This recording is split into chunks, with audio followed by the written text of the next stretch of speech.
안녕하세요. 백준입니다. 3장 파이썬의 조건문입니다. 프로그램에는 크게 두 개의 제어문이 있습니다. 하나는 조건문이고 하나는 반복문인데요. 이번 장에서는 조건문을 진행할 예정입니다. 조건문의 필요성인데요.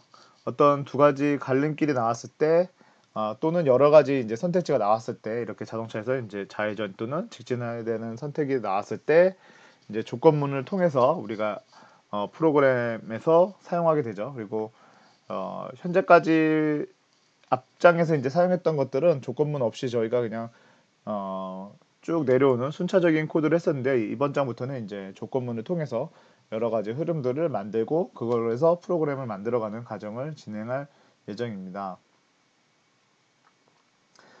조건문을 C 언어랑 동일하게 if문으로 사용합니다. 그래서 if문 거기에 이제 if문이랑 그리고 더해서 else문 이렇게 해가지고 두 가지를 통해서 1 또는 0을 선택할 수 있고요. 뭐 if else라는 문을 사용해서 이제 더 나올 수 있는데 그 부분은 이제 뒷장에서 더 나올 거고요.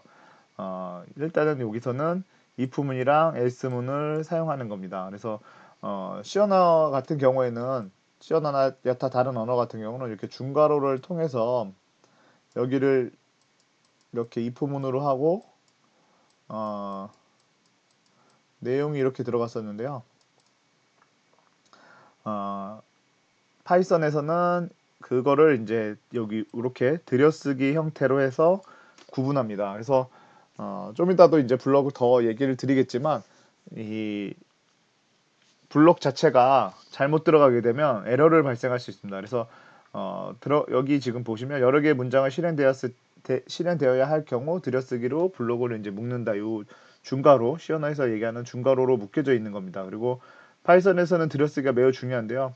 키보드의 탭키나 뭐 스페이스바 4개를 이용해서 띄운다고 하는데 이것도 좀 차이가 있는 게 여러분들은 뭐 파이참을 사용할 거니까 크게 문제될 건 없습니다. 그리고 같은 이제 OS도 쓰고요. 그래서 근데 어 이런 편집하는 에디터가 이제 여러 개를 사용하는 경우나 그 다음에 이제 OS를 변경할 경우에 이런 탭 키나 아니면 스페이스바 4개 띄워 놓는 것 자체가 달라질 수가 있습니다. 그래서 뭐 특히 이제 파이썬 같은 경우는 윈도우에서도 돌아가고 그 다음에 리눅스에서 돌아가다 보니까 윈도우에 있는 코드를 리눅스로 보냈을 때 이런 들여쓰기에 문제가 발생할 수 있습니다. 그래서 요거는 거는 한 번 더 중요하게 생각하셔가지고 하셔야 되고 그다음에 요게 잘 안 돼 있으면 사실 티가 잘 안 납니다. 이거 뭐 내가 들여쓰기로 뭘 했는지 여기 한 칸 더 띄어져 있다고 하더라도 티가 잘 안 나다 보니까 그런 데서 에러가 발생할 수 있습니다. 그래서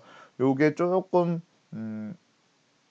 중괄호 대비해서는 제 개인적인 의견에서 중괄호 대비해서는 이게 이제 좀 명확하지 않을 수 있다라는 건데 사실 중괄호는 코드에 난잡하게 만들 수 있는 그런 또 여건이 있기 때문에 아마 파이썬에서는 그 부분을 제거하고 대신 중괄호 대신 이런 들여쓰기만으로도 충분히 이게 가능하게 하려고 아마 만들어진 것 같습니다. 그래서 저희는 if else문을 표현하고 있습니다. 순서도인데요. 이제 조건문에 지나가면서 우리가 이제 이런 기능들을 조건문이나 이런 것들을 배우면서 이제 순서도라는 것을 이제 활용하게 될 거고요. 그래서 그런 걸로도 이제 표현하다 보니까 순서도 그리는 법을 이제 나타내고 있습니다. 그래서 우리가 여태까지 앞장에서 했던 것들은 그냥 이렇게 순차적인 순서도를 그리는 방법이었고요. 뭐 이런 거는 사실 순서도라고 할 수 없습니다. 왜냐하면 뭐 어떤 조건이나 이런 표시가 제대로 돼 있지 않기 때문에 이런 거는 순서도라고 할 수 없고요. 그래서 프로그램 과정에서 이제 설계를 하거나 이런 거를 할 때는 순서도를 그리는 경우가 있습니다. 그리고 여러분들도 어떤 프로그램을 하기 전에 순서도를 그려 놓으면 그런 것도 많이 도움이 될 테니까요. 순서도 그리는 방법도 좀 체계적으로 이번 시간에 배우셔가지고 다른 데서 이제 누군가랑 뭐 문서적으로 나타낸다든지 아니면 이런 설계를 여러분들이 담당하는 역할을 할 때는 순서들을 그릴 줄 알아야 되기 때문에요. 순서도에 대해서 오늘은 좀 내용을 더 말씀드리겠습니다. 그래서 순서도의 필요성은요. 작업의 흐름을 도표로 표시하여 쉽게 이해한다라고 되어 있어요. 그래서 이게 프로그램을 설계할 때 이제 사용하고요. 그 다음에 이제 도형 형태로 간단하게 이제 도식화할 수 있기 때문에 누구나 이제 순서도를 볼 수 있으면 그거를 보고 서로 이제 다른 파트들을 여러 파트들을 개발할 수 있겠죠. 그리고 이제 뭐 기본 코딩의 기본 자료도 활용되고 알고리즘의 표현 뭐 가능하다고 하는데 문제는 요즘 프로그램이 이제 워낙 커지고 그 다음에 이제 객체 지향 쪽으로 가면서 사실은 그 순서도로는 모든 거를 표현할 수는 없습니다. 그래서 사실은 설계를 할 때는 여러 가지 그런 표현하는 뭐 클래스 다이어그램이라든지 뭐 유즈 케이스 다이어그램이라든지 여러 가지 그 프로그램을 표현하는 것들이 있습니다. 그런 거를 이제 복합적으로 해야 되는데요. 가장 처음에 배워야 될 게 이제 결국은 순서도인데 순서도를 알고 있어야지 어떤 하나의 기능 정도 아니면 어떤 알고리즘을 표현하는 데는 순서도로 표현하는 것이 이제 사용되고 있죠. 예, 그래서 그런 걸 순서도를 잘 이해하고 있으면 프로그램이나 이런 걸 짤 때도 이제 많이 도움이 되니까요. 순서도의 기호인데요. 순서도에서 이제 시작과 끝이 있는 부분. 사실은 순서도에서 이제 우리가 프로그램이라 그러면 우리가 한번 입력하고 끝내는 프로그램이 아니라 어떤 계속 프로그램 같은 경우는 이제 반복을 하다 보니까 시작은 있어도 끝이 없는 경우가 있습니다. 무한으로 이제 계속 반복하면서 우리가 지금 사용하고 있는 파워포인트라든지 아니면 어떤 것들 이 종료 버튼을 누르기 전까지는 X 버튼을 누르기 전까지는 그때까지는 계속 프로그램을 동작해야 하다 보니까 뭐 끝나는 지점은 거의 굳이 표현하지 않을 때가 많더라고요. 그래서 저는 시작할 때 이런 걸 표현하고 그다음에 처리라든지 그리고 저희가 주로 사용하는 건 이제 시작 그다음에 이렇게 그리고 이제 판단 우리가 조건문 할 때 그리고 뭐 입출력 할 때인데 사실 입출력 할 때도 그렇게 크게 많진 않아서 입출력이 이런 거에서 그리고 이제 프린트 쪽으로 해서 연결자는 특별히 많이 사용해 보진 않았습니다. 요 선 요렇게 이제 사용되는 것 같습니다. 순서도의 규칙인데요. 뭐 전체의 흐름을 명확하게 알아볼 수 있도록 작성한다고 했는데 사실 전체의 흐름이라는 용어 자체는 간단한 요렇게 간단한 프로그램에서는 가능하긴 하고요. 좀 더 이제 좀 고차원적으로 지나가거나 아니면 객체 지향 쪽으로 가게 되면 전체 흐름을 표현하는 거는 순서도로는 한계가 있긴 합니다. 어쨌든 이제 간단한 거에서는 전체 흐름으로 표현할 수 있고요.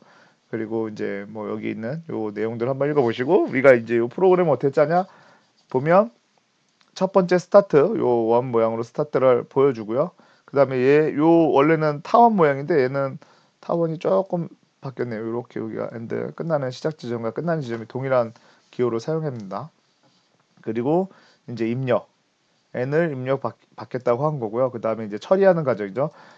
초기화하는 과정이네요. m과 f를 초기화한 상태에서 m과 f를 곱해서 f의 값을 업데이트하는 내용이죠. 그리고 조건문이 들어오는데 어떤 조건문이냐면 m과 내가 입력받은 n의 값이 같은지를 확인해서 yes면 프린트를 하고 no면 요 위로 올라가게 됩니다. 요 내용 자체는 요거 자체는 이제 반복문이 되는 거고요. 여기는 조건이 되는 거죠. 그래서 두 가지를 같이 해서 이게 이제 계속 n번 반복해 가지고 이렇게 n번 반복하게 될 거고요. n번 반복해서 조건이 만족하면 프린트를 하고 프로그램이 종료되는 그런 과정을 나타내고 있습니다. 뭐 순서도에 이제 세 가지 표현 방법인데요. 여기서 뭐 이제 순차형 이렇게 해서 쭉 내려와서 끝나는 순차형. 사실은 어떤 기능들 중에서 순차형으로 끝나는 경우도 있습니다. 어떤 기능만 하나 이제 우리가 작성하려고 그러면 이렇게 순차형으로 끝내는 경우가 있고요. 그다음에 이제 선택형까지도 포함된 반복형을 프로그램에다가 넣긴 넣지만 반복형을 너무 많이 넣으면 또 이제 막 이게 너무 많아지면 문제가 될 수 있어서 반복형은 이제 좀 많이 쓸 수는 없더라고요. 제가 이게 뭐 설계를 하면서 그려보면 반복형은 많이 안 쓰는 뭐 한두 개 정도는 쓸 수 있지만 이거를 여러 번을 반복하고 여기로 왔다가 다시 이리로 이렇게 오는 이런 구조는 이렇게 여러 개를 하는 구조에서는 순서도 플로우 차트로는 그리기가 좀 어려울 수 있다라는 걸 말씀드린 거고 그래서 이렇게 선택형 이렇게 조건문에서 분기돼서 양쪽으로 분기되거나 아니면 이런 식으로 해서 이제 반복문 여기가 이렇게 계속 반복하고 끝나면 반복문이 끝나서 나가는 이렇게 해가지고 세 가지 형태를 가집니다. 그래서 기능들만 구현하게 되면 이런 거라든지 요거 하나 정도, 한두 개 정도까지는 가거나 아니면 이런 형태로 사용이 됩니다. 여기 순서도의 예제인데요. 이거 여러분들 잘 보세요. 이제 레포트로 나갈 예정이기 때문에 여러분들 이 부분은 하나 잘 보시면 될 것 같아요. 요 글을 한번 읽어보시고 그 다음에 요 순서도를 이렇게 그렸다라는 걸 한번 보시면 될 것 같아요. 그래서 거실에 있는 스탠드 불이 켜지지 않는 경우 순서도 해서 콘센트가 온 시키면 불이 켜지는 단순한 모델을 가정하였다. 그래서 스탠드 동작 안 돼. 그러면 콘센트가 온의 위치에 있는가? 그래서 yes면 전구가 정상인가? yes면 스탠드 수리로 가는 스텝이고요. 그 다음에 만약에 하나라도 놓으면은 뭐 콘센트를 온 시켜 본다 하고 내려가서 끝. 근데 이때도 사실 안 켜지니까 이거는 좀 완벽하지 않을 수 있죠. 왜냐면은 켜지진 않을 테니까 이걸 온 시켜도 안 켜질 수 있어요. 조건이 두 개가 같이 걸릴 수 있죠. 콘센트가 온이 아닌 거랑 그 다음에 전구가 같이 안 될 수도 있으니까요. 근데 여기는 이렇게 해가지고 끝나는데 좀 더 보완을 해야겠죠. 어쨌든 단순한 모델이기 때문에 이거는 이렇게 하고 그 다음에 만약에 전구가 정상일 경우에는 정상이 아닐 경우에는 전구를 고친다라고 하고 요 두 가지 조건 우리가 할 수 있는 평상시 그냥 집에서 확인해 볼 수 있는 요 두 가지를 확인해 보고 또 전구가 안 켜진다면 그때는 이제 수리를 맡긴다라는 걸로 해서 끝내는 거죠. 그래서 근데 뭐 요 두 가지 조건이 같이 걸릴 수 있지만 얘는 요거는 거의 표현하지 않은 것 같습니다. 그리고 이번에는 두 번째인데 이거 좀 더 복잡해요. 좀 더 복잡한데요. 비가 올 때 어떻게 대처할 것인지에 대한 순서도죠. 비가 오지 않으면 외출, 비가 오면 우산을 가지고 있는지를 검사, 우산을 가지고 있다면 외출, 우산을 가지고 있지 않다면 무한정 비가 그칠 때까지 기다린다라고 되어 있어요. 말은 이렇게 써져 있는데요. 이걸 이제 순서대로 그리는 거죠. 얘는 좀 더 완벽하게 좀 돼 있을 것 같아요. 그래서 시작을 하면 여기서는 좀 책이 잘못됐네요. 이거 여기는 비라고 돼 있는데 여기는 눈이라고 돼 있네요. 이건 그냥 눈으로 볼게요. 이게 눈이 아니라 비라고 볼게요. 비가 오는가 해서 비가 오고 있으면 우산을 가지고 있는가를 확인하죠. 그래서 우산을 가지고 있으면 난 우산을 가지고 있다. 그럼 외출을 하는 거예요. 그럼 요 주건이 완료된 거죠. 여기까지 완료된 거죠. 요 조건이 완료된 거죠. 그리고 비가 안 오면 사실은 그냥 나가면 되니까요. 비가 오는 걸로 왔는데 난 우산을 안 가지고 있다. 그럼 잠시 대기하고 그 다음에 내려와서 또 비가 오는지를 확인하죠. 그래서 아직도 비가 오는가라고 본 다음에 계속 비가 오면 여기에 무한 반복이죠. 여기 무한 반복에다가 비가 끝이면 외출한다. 그래서 마지막 요 조건까지. 그래서 얘는 아까 위에 거 대비해서 두 가지 조건, 세 가지 조건이 특히 요 두 가지 조건을 이제 같이 두 가지 조건을 같이 사용함으로써 어떤 완벽한 조건을 만족할 수 있었죠. 예. 그러니까 비가 오더라도 우산을 가지고 있는지를 한 번 더 확인함으로써 조건이에요. 그래서 지금 조건문만 3개 들어가 있는데도 이렇게 복잡해져요. 이렇게 복잡해지는데 여러분들이 요거를 뭐 여기서 이제 반복문까지 요거 지금 반복문 하나 들어가 있는데 여기서 반복문이 더 들어가고 얘가 또 이쪽에서 또 하나 더 분기돼서 이쪽으로 또 오는 반복문이 있으면 좀 더 복잡해지겠죠. 그래서 너무 커지면 순서도는 그리는 데는 좀 불편할 수가 있어요. 예, 그리고 순서도 이제 가장 그리면서 가장 단점이 되는 부분이 뭐냐면 이렇게 조건이 많을 때가 좀 크게 단점이 돼요. 그래서 이걸 한 번에 조건을 좀 이렇게 묶어놓고 이런 식으로 그리고 싶지만 사실 그러면 말이 안 되니까 if else 같은 거 그릴 때는 else문이 뭐 한 10개 있다 그러면 요걸 다 10개를 최소 그려줘야 되다 보니까 조금 불편할 수 있어요. 순서도 그릴 때는요. 어쨌든 순서도 그리는 방법에 대해서 좀 잘 이렇게 해가지고 숙지를 해놓으시면 좋을 것 같고요. 그래서 요 실습 문제 이걸 제가 레포트로 내려고 하는데요. 여러분들 요거는 한번 읽어보시고요. 요런 순서도를 하나 그리시면 될 것 같아요. 그래서 그거를 레포트로 작성하는 건데 요거에 대한 내용은 제가 다시 한번 그 작성해서 이 클래스에다 올릴 테니까요. 그쪽에서 확인해 보시면 될 것 같습니다. 예, 어쨌든 요 문제는 한번 줄 읽어보시고 어떻게 순서들을 그려야 될지 각자 생각하셔서 실제로 한번 그리시면 될 것 같고요. 요거 같은 경우는 요런 그리는 방법은 뭐 난 이런 도구가 없어서 못 그린다라고 하시는 분들은 파워포인트는 다 사용하실 줄 아시죠? 그래서 어, 파워포인트에 이런 도구들이 있어요. 여러분들 여기 쪽에 보시면 요렇게 여기 도구들이 있어요. 요 도구들 이용해서 여러분들 직접 그리시면 될 것 같아요. 이런 식으로 해서 타원형 하나 그리고 여기다가 이제 뭐 시작 이렇게 쓰고 그 다음에 여기 또 내려보면 요런 거 하면 조건문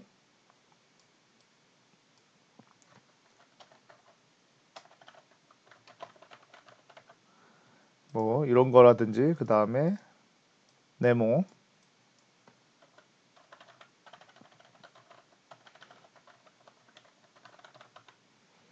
뭐 이런 식으로 하고 그 다음에 여기서 또 이제 뭐 화살표를 쓰셔도 되고 화살표 안 쓰셔도 되지만 여기서 이제 뭐 yes, no, 참, 거짓을 표현해 주시면 될 것 같아요. 뭐 이 조건문에서 아래쪽으로 걸어서 참, 거짓을 아래쪽으로 걸어도 되고 그 다음에 뭐 어떻게 해도 상관없어요. 방향은. 그 대신 여기다가 yes라든지 no라고 꼭 써주시기만 하면 될 것 같아요. 그래서 이런 방법으로 사용하시면 될 것 같습니다.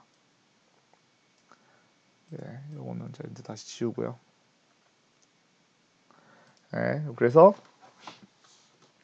파워포인트를 이용해서 꼭 딴 걸로 그리지 마시고요. 딴 걸로 그리면 더 복잡할 수 있으니까요. 방금 제가 보여드린 예제처럼 파워포인트를 이용해가지고 그리셔가지고 네 그거를 저장해서 올리는 형태로 레포트를 받을 생각입니다. 예, 그렇게 해가지고 보내주시면 될 것 같고요. 그래서 이제 if else문인데요. 이제 if else문을 사용하는 이제 예입니다. 그래서 이런 식으로 어떤 조건을 여기에다 넣고요. 그리고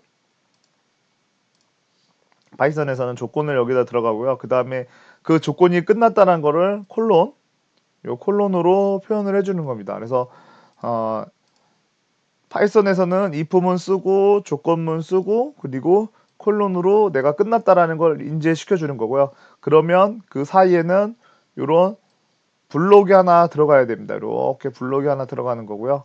그리고 만약에 그 조건이랑 정반대되는 조건, 참이면 이 조건이 참이면 여기, 거짓이면 요 조건문이 실행될 수 있는 코드를 넣는 거죠. 그래서 else문 같은 경우는 여기서 이제 else문 생략될 수도 있는데 어쨌든 요 if else의 위치는 이렇게 돼 있어요. 그래서 요 들여쓰기는 이렇게 꼭 해줘야 된다는 거고요. 요 조건문으로 보시면 여러분들 요 코드는 직접 해보시면 될 것 같고요.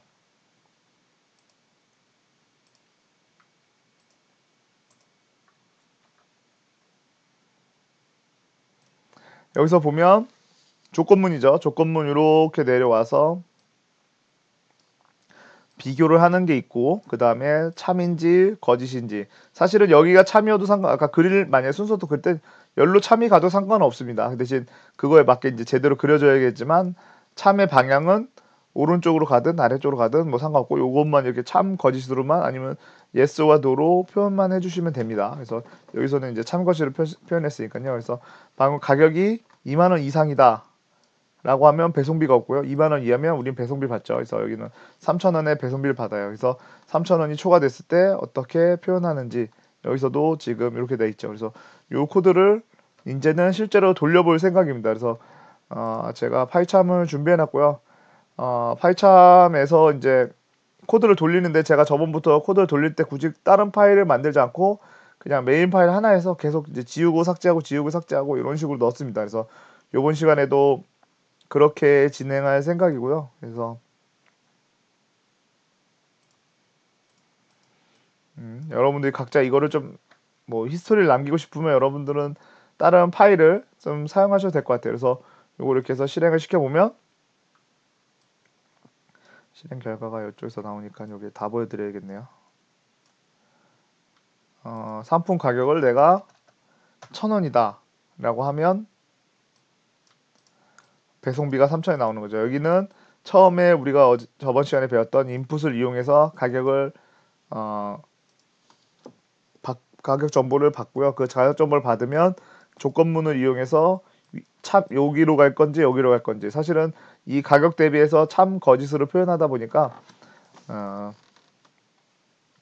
참 거짓으로 표현하다 보니까 배송비가 발생할지 안 발생할지를 해서 출력을 하는 그런 코드입니다. 그래서 네, 여기서는 이렇게 진행되는 코드였고요.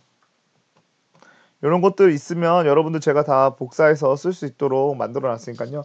꼭 복사하셔가지고 방에서 집에서 꼭 한 번씩 테스트를 해보세요. 그래서 이게 이제 온라인 클래스로 진행하다 보니까 여러분들이 코드를 잘 그냥 따라올 수 있도록 제가 좀 많이 이렇게 해놓은 거거든요. 그러니까 이런 것들은 꼭 한 번씩 돌려보실 수 있게 제가 말씀드리면 이 수업을 들으면서 직접 해보셔도 되고요. 끝나고 수업 다 듣고 난 다음에 한 번씩 코드를 다 돌려보시면 좋을 것 같아요. 그래서 이제 블록인데요. 이제 여러 개의 문장이 실행되어야 할 경우 들여쓰기 하여 블록으로 묶는다라는 그 개념이에요. 그래서 어떤 거든 간에 이제 여러 개를 여기 한두 개가 하나가 아니라 방금 이렇게 여러 개라는 의미는 여기가 요것뿐만 아니라 두 개, 세 개, 네 개, 다섯 개 있을 수도 있죠. 그래서 이런 것들을 이용해서 이제 그런 걸 확인하기 위해서 이제 들여쓰기 쓰고요. 파이썬에서는 들여쓰기가 이제 되게 중요합니다. 그래서 여기서도 아까도 위에서도 계속 얘기했지만 스페이스바나 탭을 쓴다라고 하고요. 그래서 여기 보면 이런 식으로 되어 있습니다. 그리고 그게 들여쓰기로 레벨을 구분할 수도 있는데 레벨을 구분도 하는데요. 이 부분 하나를 쓰게 되면 들여쓰기를 한 번만 쓰지만 여기 else문에 들어왔다가 또 if문이 또 들어오게 되면 여기가 또 들어오게 됩니다. 그래서 요 들여쓰기에 따라서 이게 잘 구분하다 보니까 여러분들이 어떤 그 에디터에서는 한 번에 요만큼을 탭으로 치는 경우가 있어요. 그래서 다른 에디터를 쓸 경우 파이참 써다가 뭐 A라는 편집기를 쓰다가 B라는 편집기 이렇게 왔다 갔다 하다 쓰다 보면 이런 들여쓰기에 대한 오류가 날 수 있다 보니까 그거는 한번 여러분들이 잘 주의해서 봐야 됩니다. 그래서 요 들여쓰기 에러 나면 순간적으로 찾기가 좀 어려울 수 있거든요. 그러니까 들여쓰기는 이제 잘 해가지고 들여쓰기로 이렇게가 이제 프로그램이 하나씩 묶였다라는 거를 잘 인지하셔야 됩니다. 그리고 이제 else문이 없을 수도 있죠. if문만 있고 밑에가 없을 수도 있죠. 여기 밑에가 없을 수도 있다라는 거를 얘기하는 겁니다. 그리고 방금 전 코드에서 우리가 이제 파이썬 하다 보면 여기는 지금 else문이 있는데 else문을 써놓고 아무것도 안 넣어놓고 싶어요. 근데 사실은 C 언어에서는 사실 아무것도 안 넣어도 문제가 되지 않지만 파이썬 같은 경우는 문제가 됩니다. 왜냐면 여기에 이 콜론이 다음에는 무조건 다음에 들여쓰기가 와야 되는데 여기에 뭔가 내가 아무것도 안 하고 싶어도 어떤 조건 하나를 걸어야 되다 보니까 여기 뭐 이 코드 같은 경우는 그냥 뭐 이런 조건을 걸어야 되지만 나는 이거 else에서 아무것도 하고 싶지 않아라고 하면 else를 지워야 되는데 뭐 else는 그렇다 치더라도 이런 방법이 있겠네요. 만약에 이렇게 코드를 짰다면 일단은 무조건 쉐이핑 자체가 방언이라고 치고 그 다음에 if문은 무조건 사용해야 되죠. 왜냐면 이 밑에 else문 조건이 중요한 거니까. 그래서 출력하고 싶은데 여기선 아무것도 내가 넣지 않아도 되는데 뭐 이걸 넣어도 상관없겠지만요.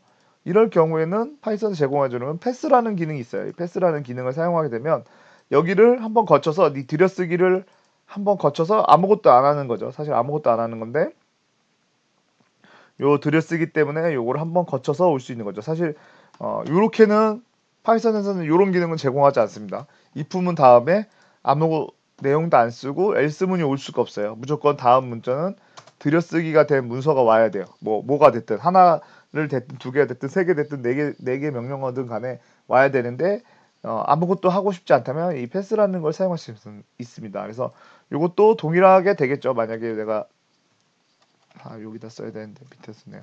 뭐 가격을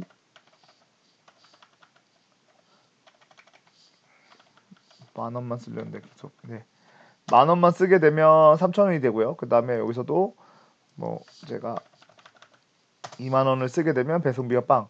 똑같은 기능인데 위에서 이제 0이라고 초기화해 놓고 여기 엘스문에 거치면 3천 원이 되는 거고 요 조건이 맞으면 패스를 하기 때문에 그냥 빵원이 된다라는 그런 의미로 한번 코드를 짜본 건데 어 if else가 없을 수도 있지만 어떤 조건문 다음 요런 콜론이 다음에는 무조건 들여쓰기를 해야 된다. 들여쓰기를 하지 않으면 문제가 될 수 있다는 거예요. 그래서 들여쓰기를 하기 위해서 아까 제가 보여드렸던 패스를 대신 사용할 수 있다라는 거를 보여드린 겁니다. 여기까지 하고 잠깐 휴식하고 다시 다음 시간을 진행하겠습니다.